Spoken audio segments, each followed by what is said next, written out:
Assalamu alaikum, my sweets. We're going to talk today about chemical equations. The chemical equations is the language of chemistry. The language of chemistry.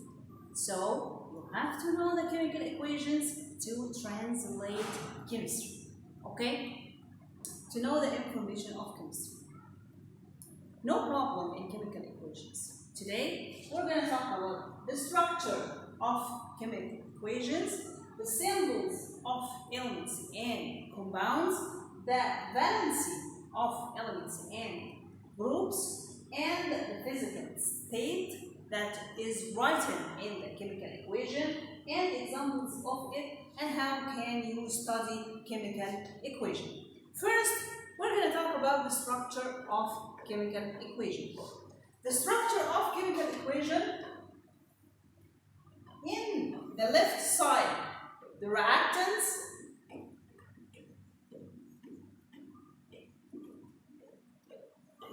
arrow in the middle with the conditions of reactions.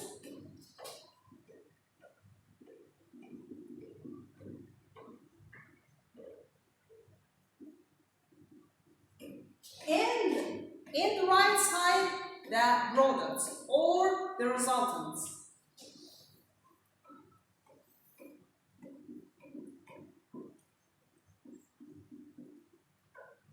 What happens?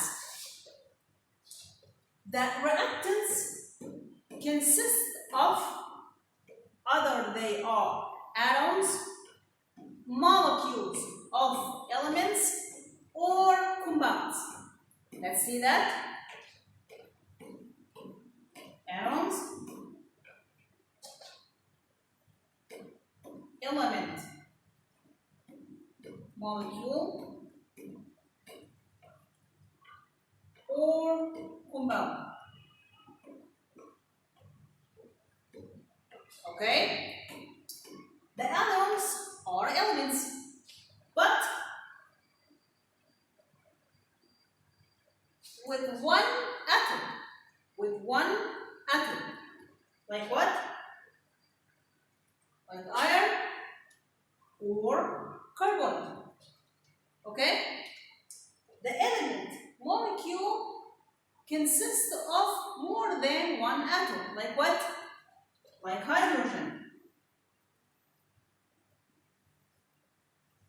H2 or O2, N2, and so on. Okay? This is the same atoms of element, but it is a molecule. Okay? The compound consists of atoms of two different elements or more. Like what? Like water. Water consists of one oxygen atom and two hydrogen atoms.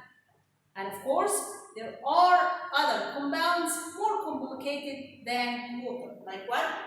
H2CO3, that's carbonic acid. The products is the same, are the same. They may contain atoms, element molecules, or compound molecules. What happens? Why we are writing the chemical equations? Because the reaction happened when the bonds of reactants break and making new bonds in the products. So we break the bonds of reactants and make new bonds of products. The conditions of reaction, like what? Like the temperature, pressure,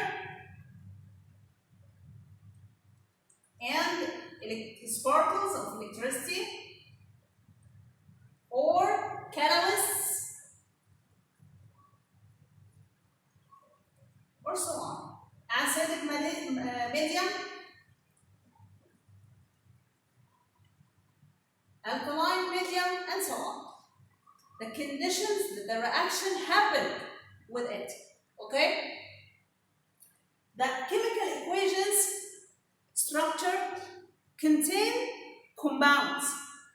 Okay?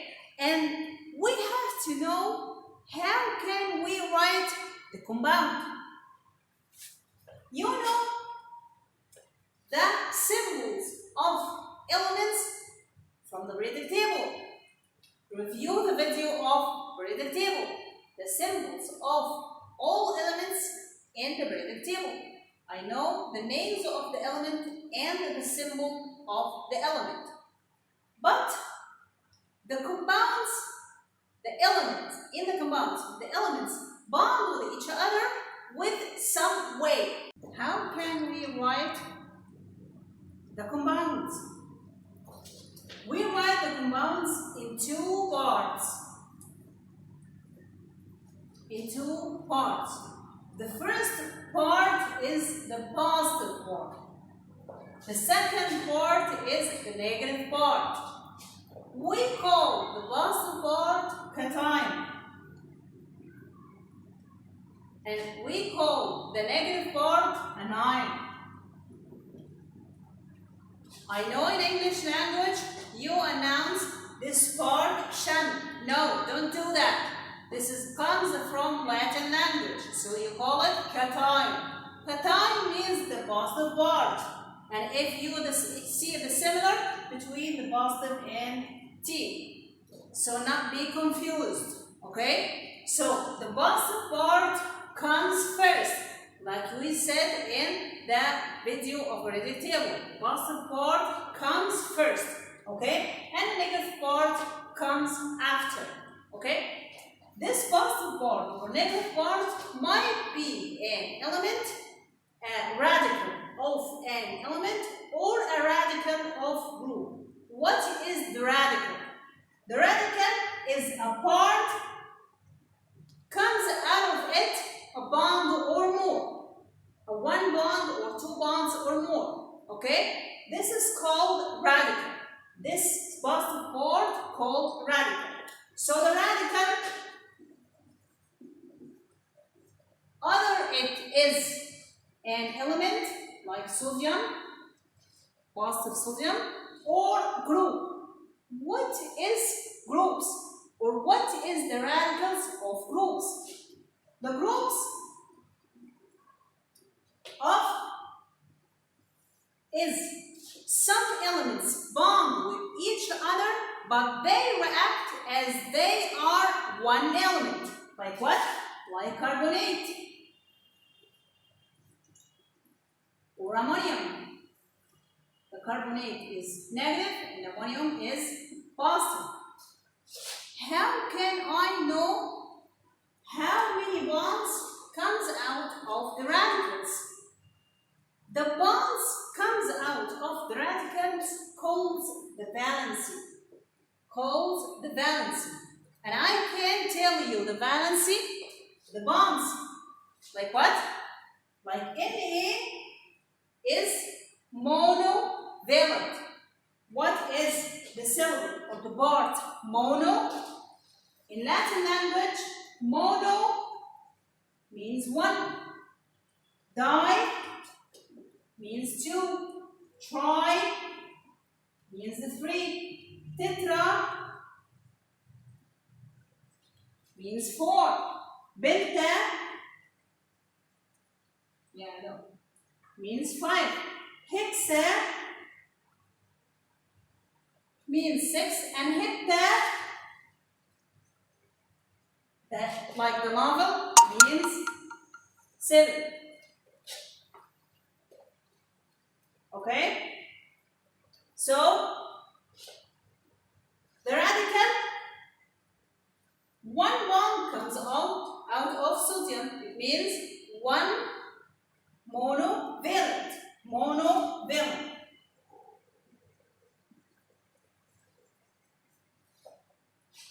Two bonds comes out of oxygen.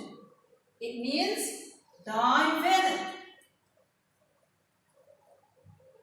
Three bonds comes out of aluminum, means it's tri valent. The positive, the sodium is positive, comes positive. The aluminum comes positive. Oxygen comes negative. How can I know the charge or the radical? Or how can I know the valency?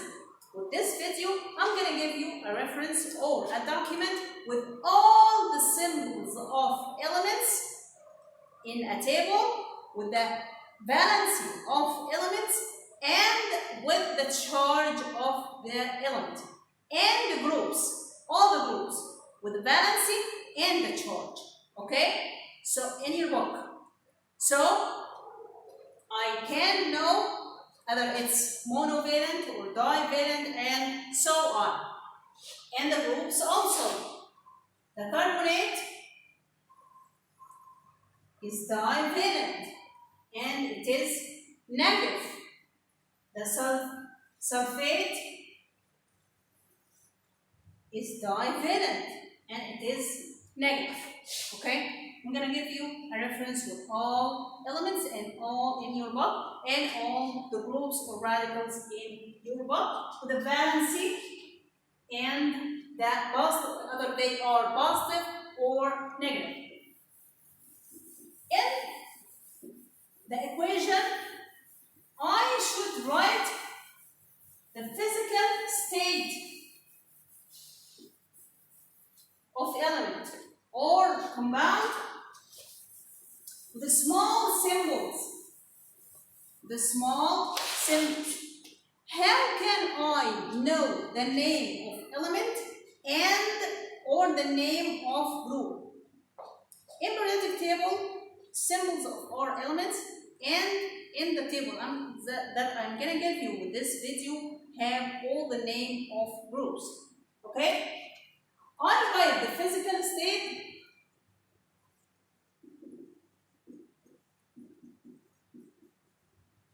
under the element or the compound with a small symbol. Like what? Like S, small s for solid. Small l for liquid.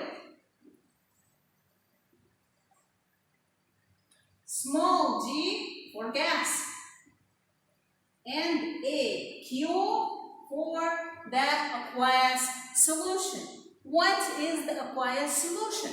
The aqueous solution is that this material or compound is dissolved in water.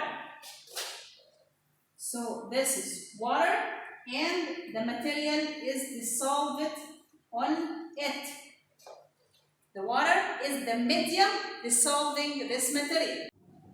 And the ion of chlorine is dissolved in water. So water in this case is a solution and not involved in the chemical equation. Okay? And by the way, some elements come with more than one valence, like iron. Sometimes it comes with divalent and sometimes it comes with trivalent. How can I know such a thing? The iron, when it bonds with elements or radicals of groups, that's defined if it is divalent or trivalent. How is that? When iron bond with two atoms of chlorine, and chlorine we know that the chlorine is monovalent. So one atom of iron with two atoms of chlorine, it means that the iron is divalent. FeCl2. So I know that the iron is divalent. One iron atom with three atoms of chlorine, and the chlorine is monovalent, so that means that the iron is trivalent. And I write it FeCl3. And with this way, I know the valency of the elements that have more than one valence. And then it comes with the transition elements. Transition elements comes with more than one valence. Okay? Let's have some examples of equations. This is simple one. Carbon is solid, oxygen is gas, and carbon dioxide is gas. Let's apply all these things in the structure first. That's the reactants, and this is the products. The compound is written in the way that we said. Like what? The positive part is the first part on the left side, and the right side part is oxygen. So the carbon in the left side of the periodic table of oxygen, and oxygen in the right side of the periodic table of carbon.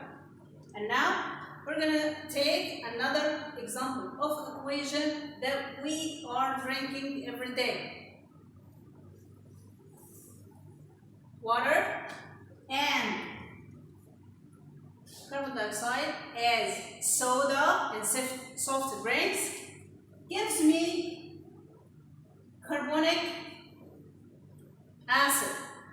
That's the acidic taste in the soft drinks like Pepsi and so on. So let's see this equation with the application of things that we have. First, the water. Oxygen bond is divalent. Bond with two hydrogen atoms. Hydrogen is monovalent. Carbon dioxide, carbon is tetravalent. 4 bonds comes out of carbon. Oxygen is divalent. So 2 bonds comes out of oxygen atom. Carbonic acid, 2 hydrogen atoms bond with group of carbonic. Why we wrote the hydrogen first? Because the hydrogen is the cation, the positive part. And remember, like we said in the last video, that be positive to come first. The positive part comes first and the negative part comes after. So don't be a negative person. Hydrogen is the positive part and monovalent.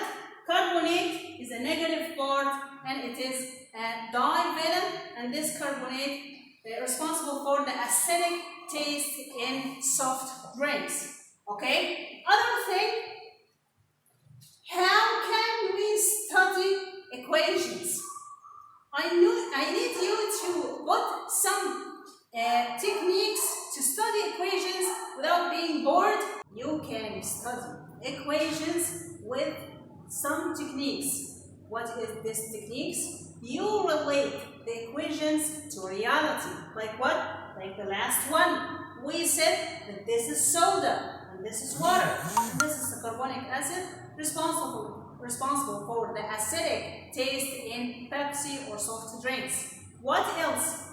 I could put the equations with colors, as of either they are precipitation or gas or something. I write the equations with colors.